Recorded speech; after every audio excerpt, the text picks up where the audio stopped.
Ladies and gentlemen, welcome to the Greater Houston Partnership's 2017 State of the County Address.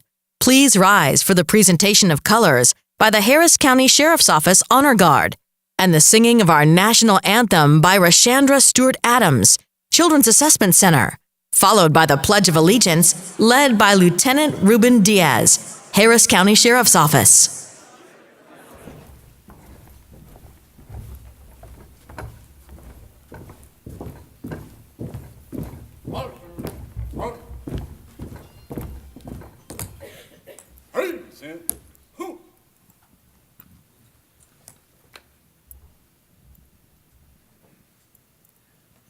Oh, say, can you see by the dawn's early light what so proudly we hailed at the twilight's last gleaming, whose broad stripes and bright stars through the perilous fight o'er the ramparts we watch were so gallantly streaming, and the rocket's red glare, the bombs bursting in air, gave proof through the night that our flag was still there. Oh, say does that star-spangled banner yet wave o'er the land of the free and the home of the brave.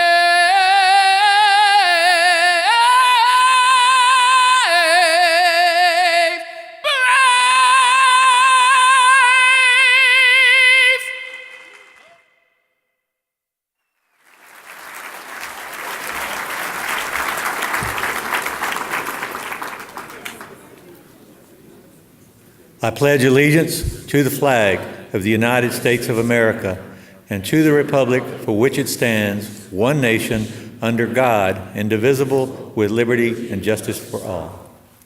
Ready to Ladies and gentlemen, please remain standing for a prayer led by Cardinal DiNardo, Archbishop, Galveston-Houston. Let us pray. O God of justice and mercy, as we gather today in service of our community, we give you thanks for the gift of life and for the opportunity to serve you and one another. As we reflect on the past year, we are grateful for your protecting care during times of adversity and disaster, and grateful for the upwelling of compassion and charity fostered in the hearts of your people. We pray intently for those still facing great hardship and distress, and pray for the wisdom and prudence to best meet their needs. As we enter a season of hope for peace and goodwill in this time, we pray for the humility to better listen to you and one another, seeking to hear and not just to be heard, to act boldly in pursuit of justice and integrity and not just personal gain, and to stand guard vigilantly on behalf of those most vulnerable, those who cannot always speak for themselves, and to promote and protect the fullness of human dignity. May we all be stirred to be more generous and dedicated in service towards the common good of our community. Bless now our gathering and our meal and our conversation. You are God, living and reigning forever and ever. Amen.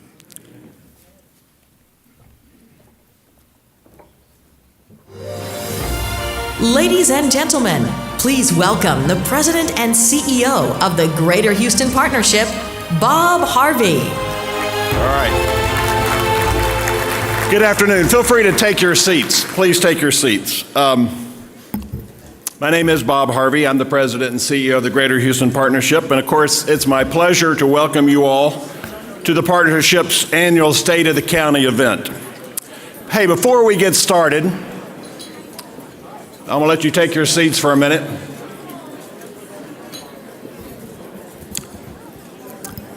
Please take your seats, and then I'll try to get your attention.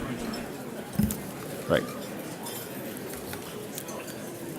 Before we get started, I do want to thank the various groups and individuals you've heard from already this morning. As you came in, you heard from the Mariachi Luna Llena of Rice University. You heard the mariachi band. You saw the Harris County Sheriff's Office Honor Guard presenting the colors. You heard from Rashandra Stewart-Adams for her beautiful rendition of the national anthem. You heard Lieutenant Ruben Diaz leading the Pledge of Allegiance. And of course, you just heard Archbishop Cardinal DiNardo provide today's invocation. Can we take a moment and thank all of these individuals and groups for their contribution?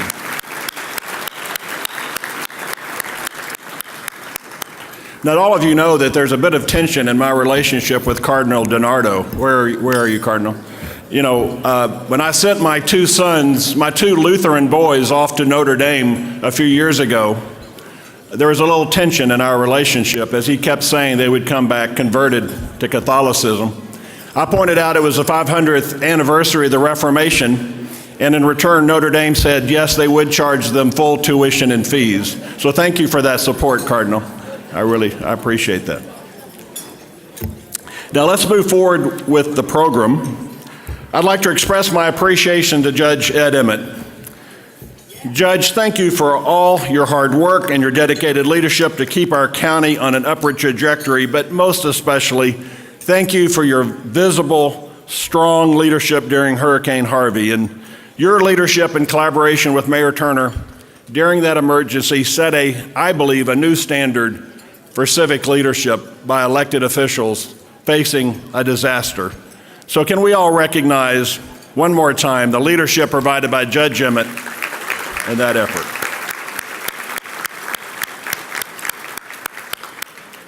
I think by now you all know and agree how incredibly well this region handled our response to Hurricane Harvey.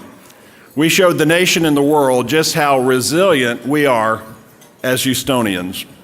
Now, the partnership continues to be engaged in the response to the storm. I want to take just a minute to hit the highlights of that before we move any further. We've broken our hurricane response into 4 areas of focus, the first being to protect and bolster Houston's image as a great place to live, work, and build a business. Immediately after the storm, the partnership proactively put forward the message that Houston was back in business, and we celebrated the work of the business community, our elected leadership, and our citizens and our neighbors to help the region recover. And with the exception of a couple of negative pieces in the national media, we've been able to turn most of the stories relative to the storm in a positive direction. But looking at the longer term, we've gone back to our Houston Image Coalition to sharpen the message we used during the Super Bowl, combined with a new message about Houston's extraordinary resilience, and with an emphasis on the fact that we do intend to take action to mitigate our flood issues, which are real but not unique to Houston. The second area of focus for the partnership has been with respect to the appropriate distribution of the charitable donations that we've received since the storm. The 5 largest storm-related charitable funds, including, of course, Judge Emmett and Mayor Turner's Hurricane Harvey Relief Fund, as well as the United Way of Greater Houston's Hurricane Relief Fund and several other funds, and not including the American Red Cross, by the way, those 5 funds have raised over $250 million of charitable relief. And the partnership and the Houston Endowment have been working with all of those funds to help ensure that we coordinate our efforts, that we don't duplicate our efforts or work at cross purposes or leave key needs unmet. The third area of focus is obviously securing the support for repair and rebuilding efforts across the region. And those estimates range anywhere from $100 to $200 billion. And we're working with all levels of government, local, federal, and state, to make sure that Houston needs, our needs, are at the forefront of discussions in Washington. Recently, Governor Abbott presented Chancellor Sharp's Rebuild Texas Commission report in Washington, which documented $61 billion in needed funds for Texas. And frankly, we're not pleased with the response from Washington to date. And we're working with our delegation, not just our Houston congressional delegation, but our entire Texas delegation, to make our case for the funds needed simply to repair the damage, not to mention resilience. The fourth area of focus is this issue of developing the region's long-term infrastructure and resilience plan. And we formed a resilience task force headed by Scott Prohaska, CEO of CenterPoint, to lead that task force. And working with leaders across the region, including Judge Emmett, the task force has estimated a need for $54 billion in long-term resilience investment alone, separate and apart from any repair expenditures. And that figure does include the Ike Dike. Our $54 billion figure sounds similar to Governor Abbott's $61 billion figure, but the governor's figure actually includes only a modest amount, around $25 billion, in true resilience money, the rest of the money being what I would call repair money. Judge Emmett recently released his 15-point plan, which included many of the projects that we included in our assessment, and I'm sure we'll hear more about Judge Emmett's thinking on long-term resilience today. So suffice it to say, it's incumbent upon the Houston region and the state of Texas generally to make our case in Washington that the way emergencies are dealt with in this country is with substantial relief from the federal government. That's simply how we do it. That's how it happened at Katrina. That's how it happened after Superstorm Sandy. That's how it must happen after Hurricane Harvey. So I would look forward to all of your voices in the coming days and weeks as we make that case loudly and hopefully convincingly in Washington. Now, to continue our program, I'll ask that you please turn your attention to a brief video acknowledging today's event sponsors, our elected officials, and members of the Consular Corps. Ladies and gentlemen, thank you for joining us today. Your generous support is essential to the success of the Greater Houston Partnership and our mission of making Houston greater. Please join us in thanking today's sponsors. Today's platinum sponsors are Chevron, Houston Contractors Association. Today's gold level sponsors, Andrews Kurth Kenyon, Dannenbaum Engineering, Linebarger Law Firm, RPS. Our silver level sponsors, AECOM, BP America Inc., Bud Light Silver Eagle Distributors, Bracewell LLP, ExxonMobil, Gardier Wynn Sewell LLP, Harris County Hospital District Foundation, Haynes & Boone, Houston Association of Realtors, Norton Rose Fulbright, Pierpont Communications, Port Houston, Reliant, and NRG Company, Traffic Engineers, Inc., Winstead PC, State of the County Program Underwriter, Office Systems of Texas, Webcast Video Underwriter, Comcast, VIP Reception Underwriter, S&B Infrastructure Ltd., Welcome Entrance Display Underwriter, UT Health, and our photography underwriter, Camden Property Trust. Supporting organization, League of Women Voters. Also, thanks to our staging partner, JSAV, and our production partner, Vision. The Greater Houston Partnership would like to express our appreciation to the members of Houston's Consular Corps for their work to establish positive foreign relations between the Houston region and their respective countries. Their leadership is invaluable to building and maintaining the region's key international relationships.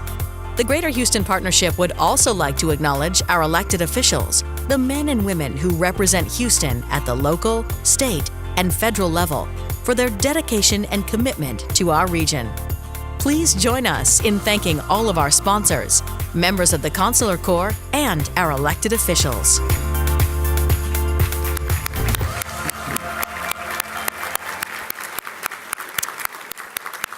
I do want to offer special recognition to the League of Women Voters of the Houston area. They have been our partner on this event for many years. Thank you for your participation and support for today's event and the great work that you do as the League of Women Voters in our community. Thank you again.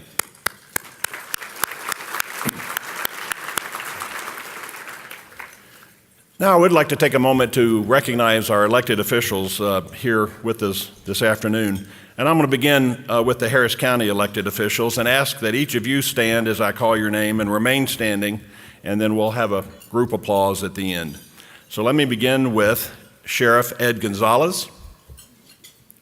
Where did I see you? Okay. That pregnant pause was practically begging for applause there. There you are, Ed. Thank you. County Commissioner Jack Cagle, County Attorney Vince Ryan, and County Clerk Stan Stannard. Now, did I miss any other county commissioners that came in late? If not, let's recognize them. Thank you, Jack.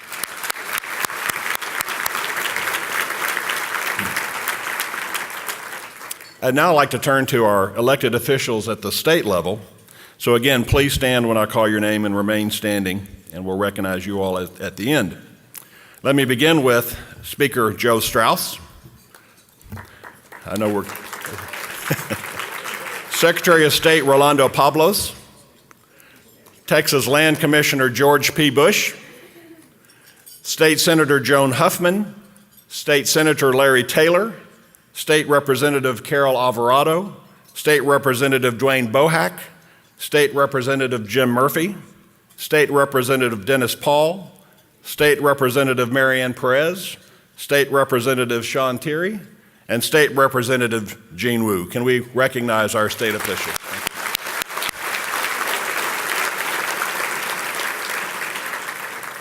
And now, would all of our other elected officials, local or at any other level that are here, and I know there are a number of you, mayors and others, would all of those other elected officials please stand and let us simply recognize you all as a group? Thank you.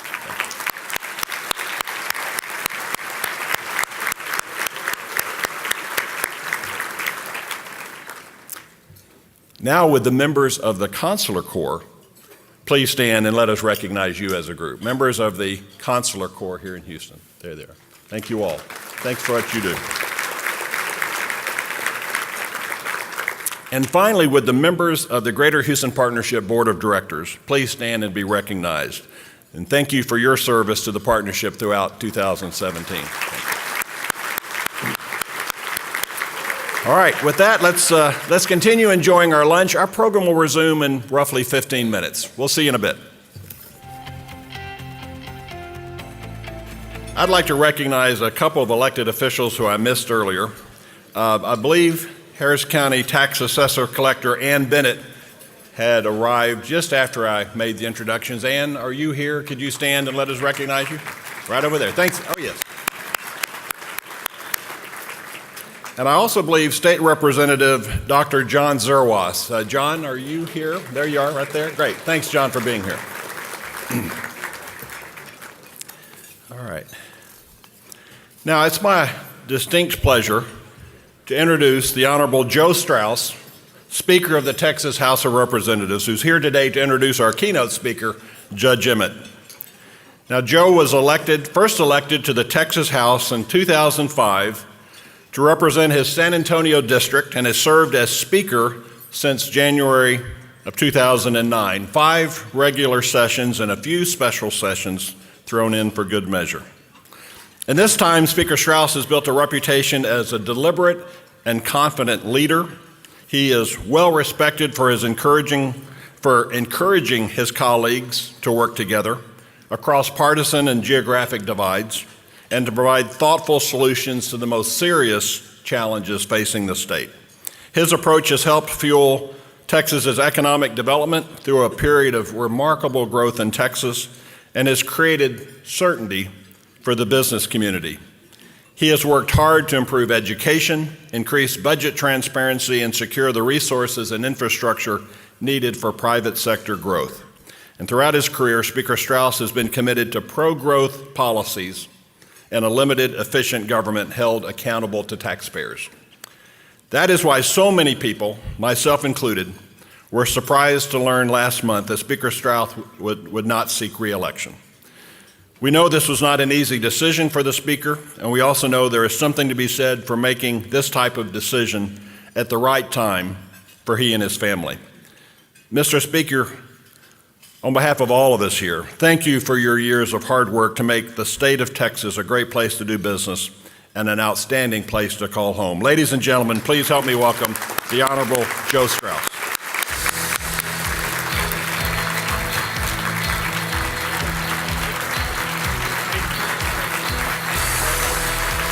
Thank you all.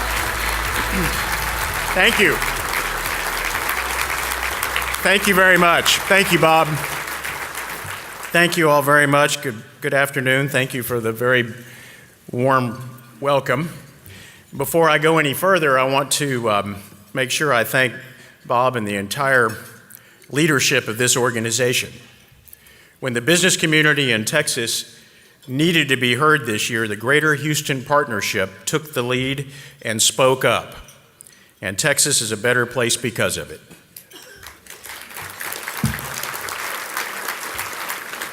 It's especially good to be back in Houston with my colleagues from the Texas House and the Senate, and Commissioner Bush and Secretary Pablos.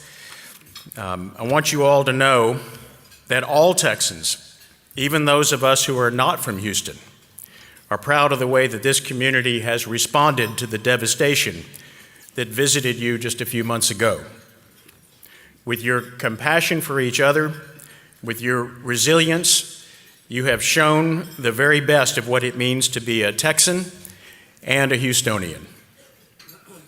Now, I have to say there is a lot to be proud of in Harris County these days. After all, Mr. Ryan, I am a lifelong Astros fan.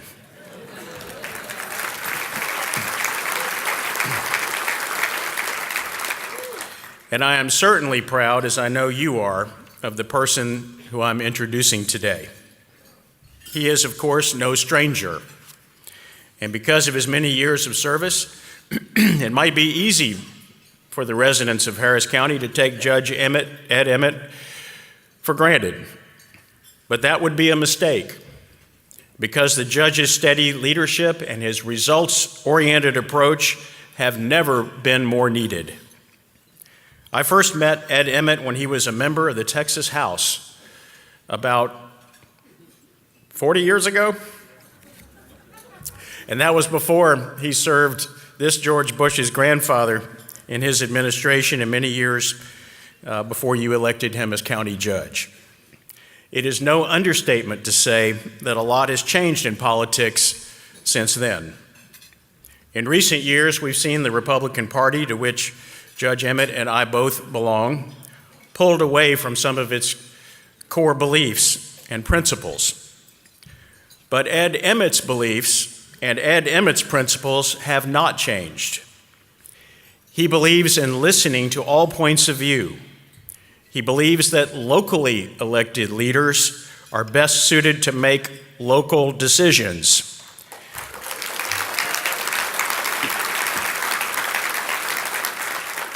And most of all, he believes in solving problems.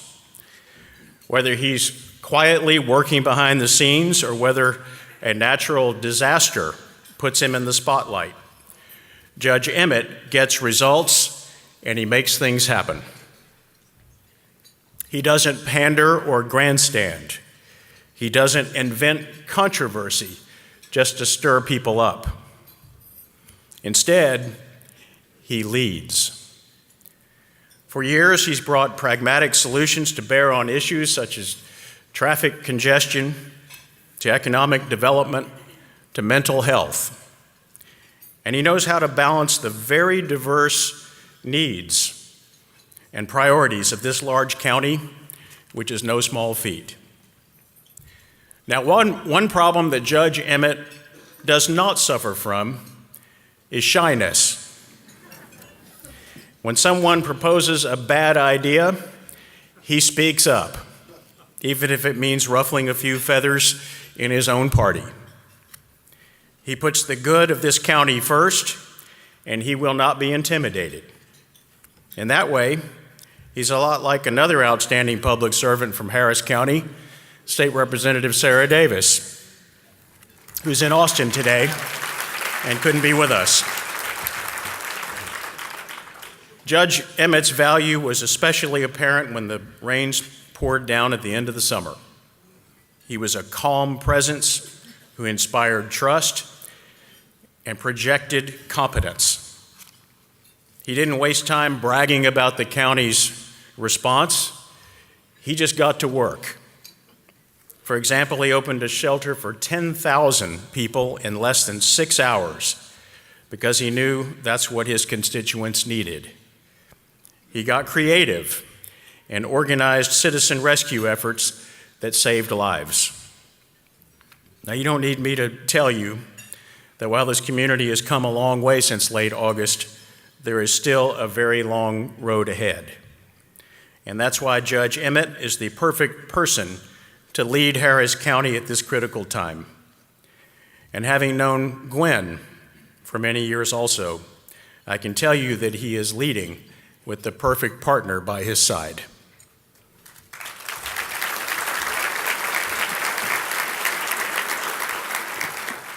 And this being an introduction, so I should shut up and sit down. It is my great honor to introduce a public servant in every sense of the term, a proud Houstonian and a true leader, your county judge, and my friend, Ed Emmett.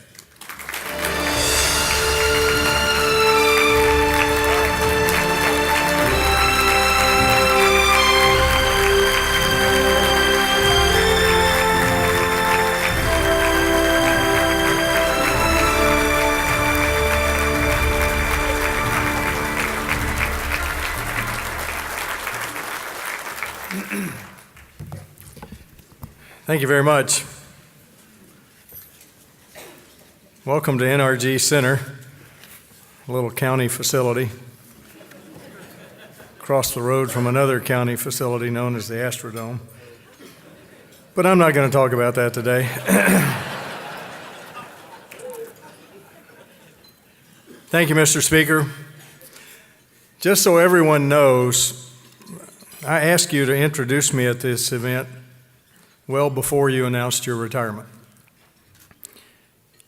I have known and worked alongside you and your family, as you said, for almost 40 years. I am sure some of the vicious, bigoted political attacks that have been launched against you have made you wince at times. But I've heard a constant refrain from business leaders and from ordinary Texans. Over and over and over, I hear some version of "Thank God for Joe Strauss."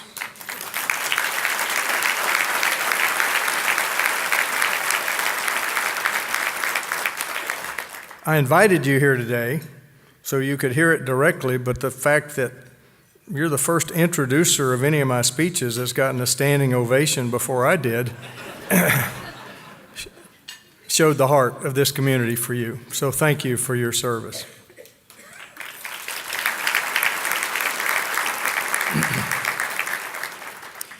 Speaking of business leaders, I have looked forward to renewing this tradition of giving a State of the County speech to the Greater Houston Partnership. Thanks to the partnership for making it happen. There's a backstory there that we can talk about at another time. But as you will hear in my remarks, I hope much more will come from this partnership with the partnership, because we have a lot of work to do. And speaking of ordinary Texans, I asked the League of Women Voters to be involved again with this event because I am hopeful. I am hopeful that politics and government will return to civility and getting more people talking about real issues and voting in all elections. We need that desperately.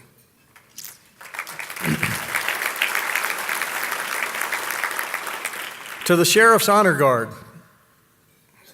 thank you not just for being here today, but for representing all those in law enforcement who keep us safe every day and who, when disasters occur, are the first to jump in, literally, to save lives. Those are the first responders.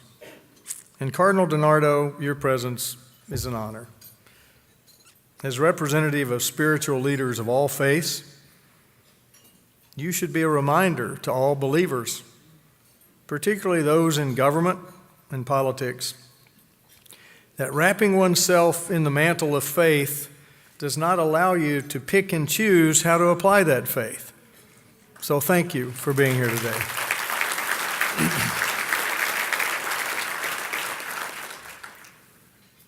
Before giving the official speech, let me begin on a personal note. In life, and certainly in government, it's easy to rock along comfortably, maybe changing a few things as needed. But sometimes events happen that shake our worlds and cause us to say, wow, I didn't see that coming. August 2017 did that to me. No doubt it did that to others in this room. I hope we can maintain that wow factor and put it to good use for years to come and not fall back into complacency. You know, the given topic of this annual speech is always the state of Harris County. Today I'm changing the topic. The topic today is going to be the future of Harris County. We're not going to talk about what is, we're going to talk about what needs to come. In recent weeks and months, two events have captured our hearts and minds. A storm named Harvey and a baseball team called the Astros.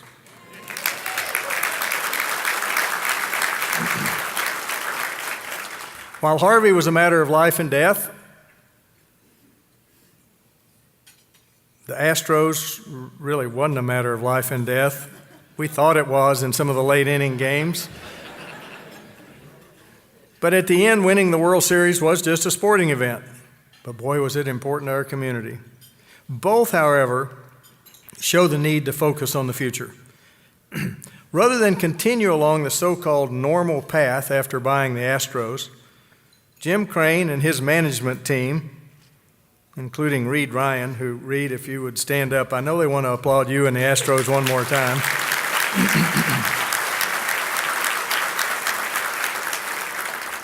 Jim Crane and his management team made some hard decisions to focus on the future. As a result, there were a few years of suffering by the team, by the players, by the fans. But it was all worth it because now the Astros are world champions and will be a dominant baseball franchise in the coming years. If we make some hard decisions now, Harris County will be an equally dominant franchise in its field. The rains spawned by Hurricane Harvey were unprecedented, and perhaps we will never see anything like them again. But we cannot ignore the fact that our area has suffered 3 so-called 500-year rain events in the past 2 years, and too many parts of our county have flooded repeatedly.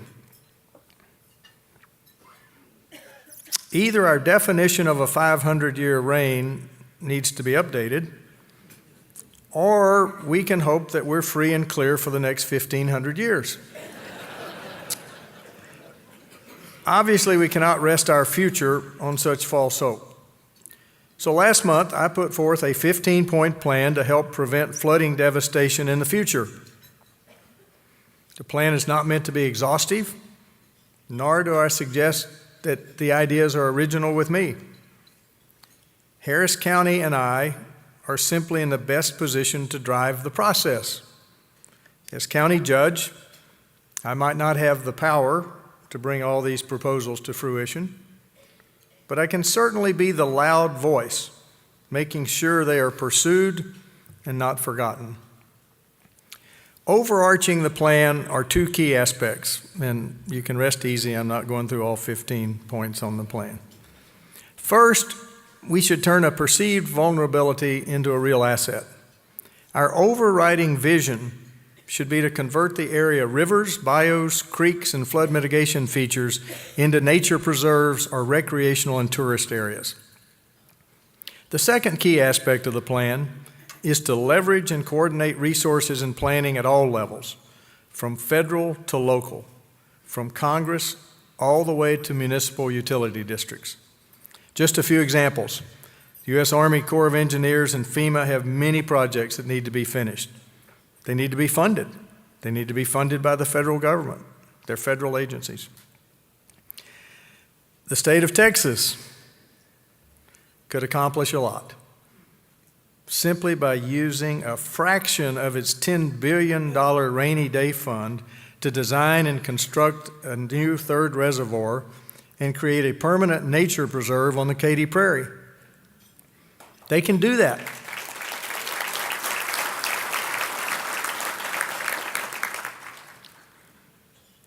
But I have no illusions. The federal and state governments will not send enough financial help to do everything that is needed in our area. Harris County taxpayers will be asked in the not distant future to fund a specific list of flood control projects that Commissioner Cagle and the other commissioners and I and John Blunt and Russ Poppy and all the county employees that are involved put together. And we'll have to finance that through a bond issue. And we're going to need your support. And that day is coming. We simply cannot keep kicking the can down the road. Why? Because I fear that many Americans and others around the world perceive Houston and Harris County as a flood-prone swamp. We must act quickly to change that perception. During Harvey, the response of our residents and the cooperative spirit among government officials showed our can-do attitude. From the Harris County Office of Emergency Management, to first responders, to volunteers with boats and high-water vehicles, to the magnificent efforts of the Baker Ripley team in setting up and operating the best shelter ever seen in this very building, by the way, the world saw something special. And since Speaker Strauss gave me credit for doing that, I want to have the person who really did it stand up, and that's Angela Blanchard, the CEO of Baker Ripley.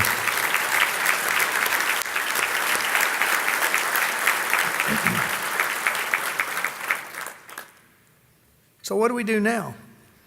Let us capture that special caring for each other in other aspects of life. Flood control is the top priority going forward, but we cannot forget other areas of concern. The Harris County Jail is still the largest mental health facility in the state of Texas. Even though Harris County has had a successful jail diversion pilot project for people with mental health issues, there are simply too few resources to accommodate those in need. The state of Texas should work with the medical community to greatly expand mental health facilities and services.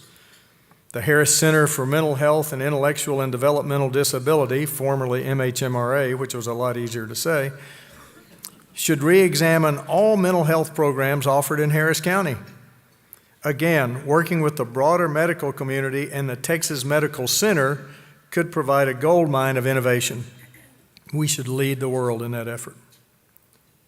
Everyone in this room is surely aware of the turmoil, uncertainty, and skyrocketing costs associated with health care.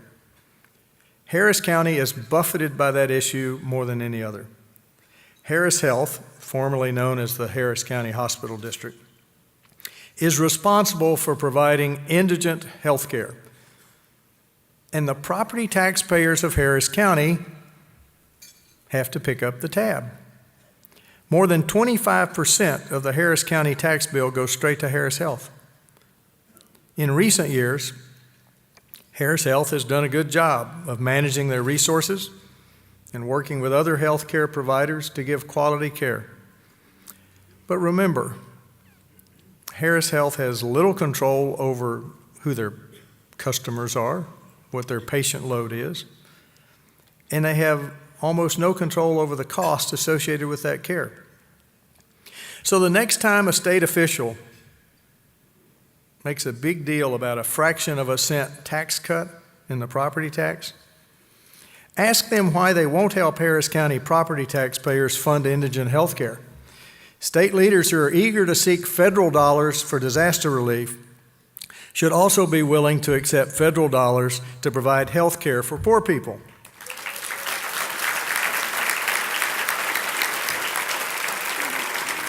That would be real property tax relief, perhaps 40 or 50 times more than what some people are touting.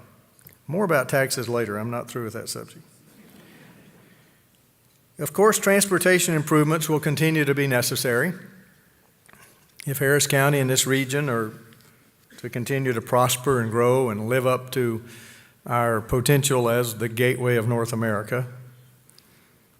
As chairman of the Texas Freight Advisory Committee, I was pleased to present the committee's comprehensive freight transportation plan to the Texas Transportation Commission 2 weeks ago.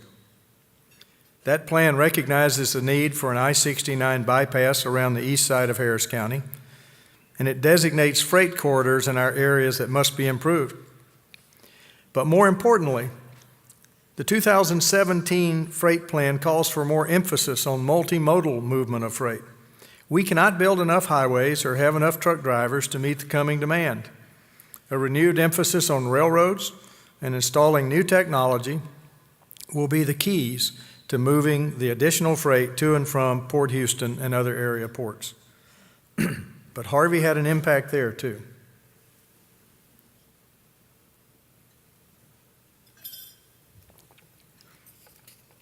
Harvey will no doubt cause the public and policymakers to do more in-depth analysis of the impact of transportation projects on drainage.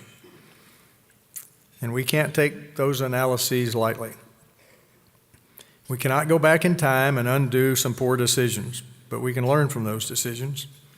One of the most glaring mistakes was the failure to convert the abandoned Katy rail line to commuter rail. Think about that. We had a straight shot from Katy all the way into downtown. There are also clear examples of roadways that inadvertently added to our drainage woes. We must avoid such mistakes in the future. As I've said at least twice already today, flood prevention has become job one. As the Director of Homeland Security and Emergency Management, I have the privilege of directing the nation's best Office of Emergency Management. Harris County's Emergency Operations Center is state-of-the-art.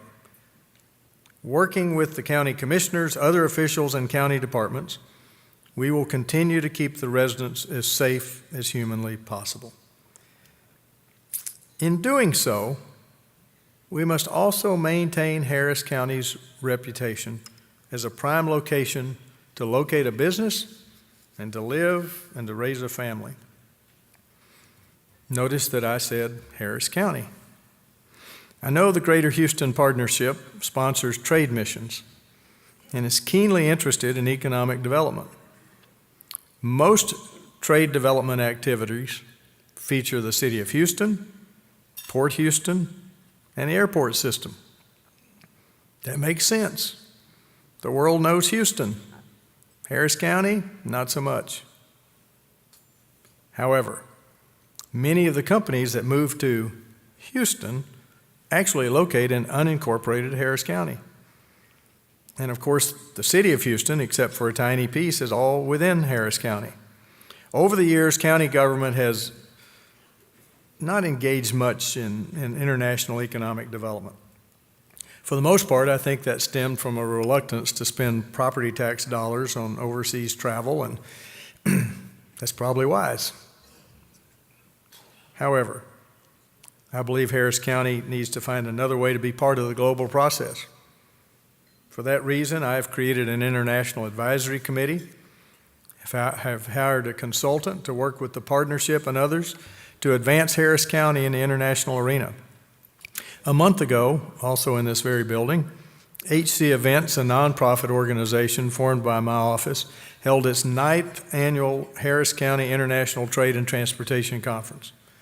It was a solid success, but more importantly, that organization going forward can provide the resources necessary for Harris County to fully pursue international economic development opportunities with the partnership and with other groups. So we want to be part of that going forward, Bob. We look forward to it working with the City of Houston and the Greater Houston Partnership. Every issue I have discussed, from flood control to emergency management to health care, plus a lot of other important issues, juvenile justice, animal shelters, protective services for adults and children. All those need to be addressed. And they need to be addressed from an innovative perspective that focuses on the future. But that perspective really must recognize the unique reality that is Harris County and its relationship with the City of Houston, with the state of Texas, and with special districts, such as municipal utility districts.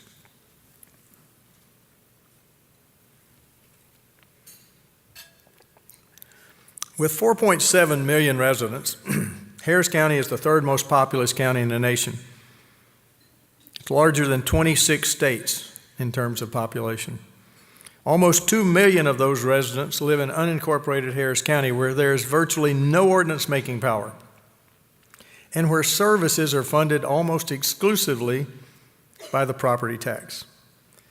If unincorporated Harris County were a city, it would be the fifth largest city in the United States, just behind Houston and just ahead of Philadelphia, and probably by the year 2020 it would move ahead of the City of Houston.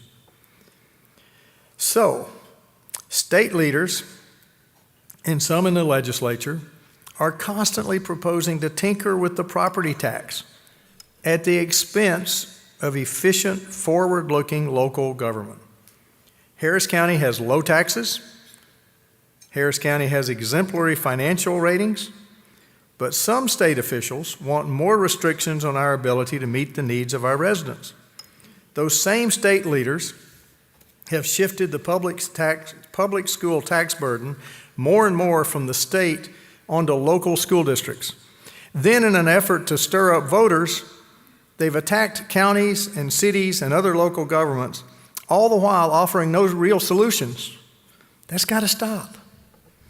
We've got to work together. Several bills were filed during the legislative session that would force Harris County to get direct voter approval on taxes and spending. One of them had to do with this building across the street, as a matter of fact. Fortunately, that bill did not pass the House. Mr. Speaker, thank you.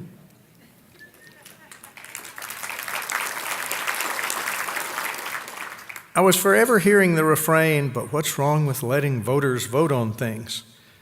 Well, such a populist approach might sound reasonable, but the late British Prime Minister Margaret Thatcher, who nobody ever accused of being a liberal, described direct referendum as, quote, a device for dictators and demagogues. And that's exactly what's been going on. During this year's special session, leaders pushed the idea of limiting Harris County's annual revenue growth to annual state population growth plus inflation. I pointed out that Harris County, particularly unincorporated Harris County, is growing much faster than the state. And the major services we provide, criminal justice, indigent health care, roads and bridges, flood control, are in no way tied to any known measure of inflation. Such legislation is neither logical nor conservative. It merely panders to a narrow self-interest group. So I'm asking today that this organization and other organizations like the Greater Houston Partnership should say enough is enough. I urge you to support vision, not pandering, going forward.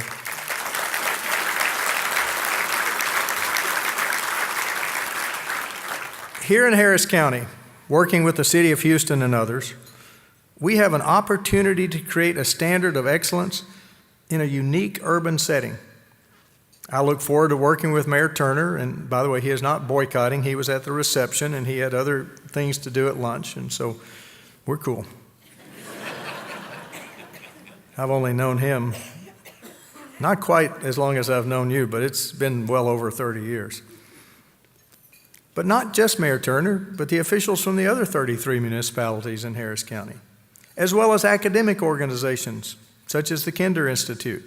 And we need to design and implement a system of urban governance that not only meets the needs of our residents, but that in future years will draw people from around the world to look at what we did and go, wow, look at that.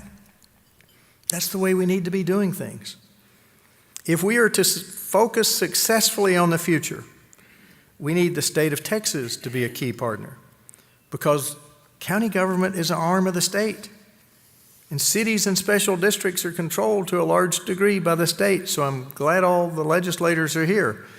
I think they came because the speaker was here, but that's all right. We need state leaders and legislators to share in shaping a better future, because we are all in this together.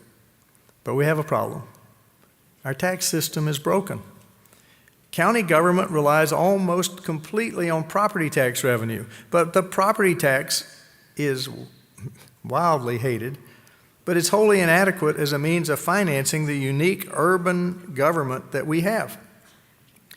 Unfortunately, narrow-minded politics has pushed unfunded mandates from the state down onto county government.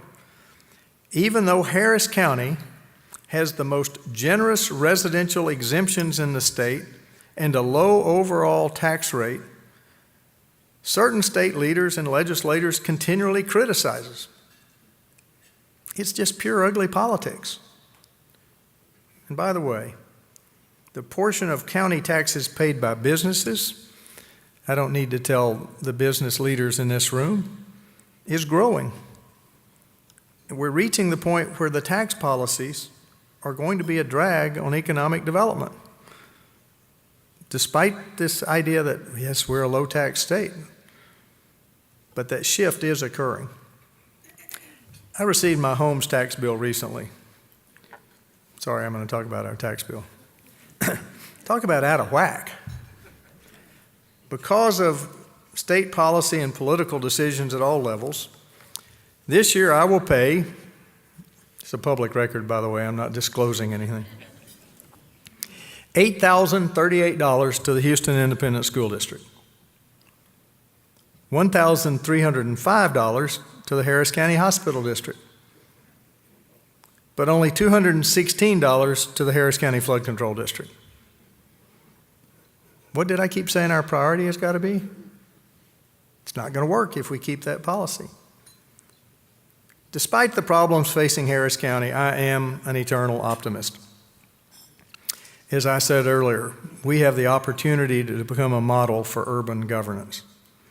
During Harvey, the national media, federal officials, and others came to the Harris County Emergency Operations Center, and comment after comment was, wow, this is the best we've ever seen. You know why? That was a result of decisions made years ago. And I reminded many officials that came into that facility, that Emergency Operations Center wouldn't be there. And it certainly wouldn't be as good if county leaders had been arbitrarily restrained years ago. We were really happy we had that Emergency Operations Center when Harvey visited. We want to make sure that our residents have those types of facilities in the future. If we now focus on the future, people years from now may perhaps marvel at the innovative way we manage stormwater. And Harris County perhaps will be known for its green space and its environmental friendliness, as well as its business climate. The county is ready, but we need partners. Let's think bigger. Let's not be defined only by Harvey.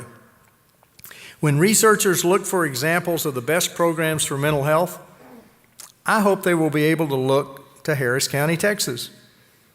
Hopefully the state of Texas will move way up from its current ranking of 48th among states in mental health funding. And we can have that partnership because we have to do something about mental health.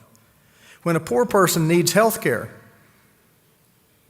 I hope they will have a medical home and be able to receive the quality of care one would expect in a county that is home to the world's most outstanding medical center. We should do no less.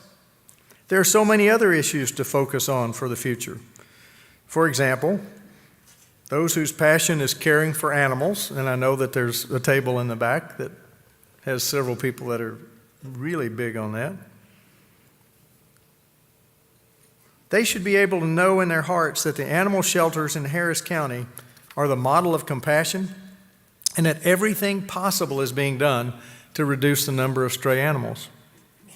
Yes, protection from flooding is on our minds, and we will handle that issue. But the goal should be broader. Generations yet to be born should be able to live in the best urban environment with the most effective, efficient government. Those who merely want to complain about local government while offering no vision for the future should be overwhelmed by the same can-do spirit our residents showed during Harvey and that the Astros showed in winning the World Series. As to the original given topic of this speech, the state of Harris County, the state of Harris County is ready to focus on the future. Thank you very much. Well, what can I say? Thank you, Judge Emmett, for doing what we discussed you doing just a few months ago when we said, hey, as you said, let's bring this event back. Let's make it more substantive, more forward-looking. Let's be willing to confront the real issues facing not just this county, but this state. And I really appreciate you doing that this afternoon. Let me just conclude by saying, this is a rapidly concluding year. We have compressed quite a few events in these last few weeks of the year. But just this Thursday, November 30th, we have our State of Metro event. I hope many of you will join us for that. We have our Houston Region Economic Outlook, the one you tend to associate with Patrick Jankowski and our forecast for employment growth this year. That'll be on Friday, December 8th. And our last signature event of the year will be State of the Texas Medical Center on Thursday, December 14th. And there's a lot there that Bill McKeon is going to be reporting on. So let me again say thank you all for coming this afternoon. Thank you, Judge Emmett. Thank you, Speaker Strauss. Thank you, all of you. We'll see you at the next event. Bye-bye.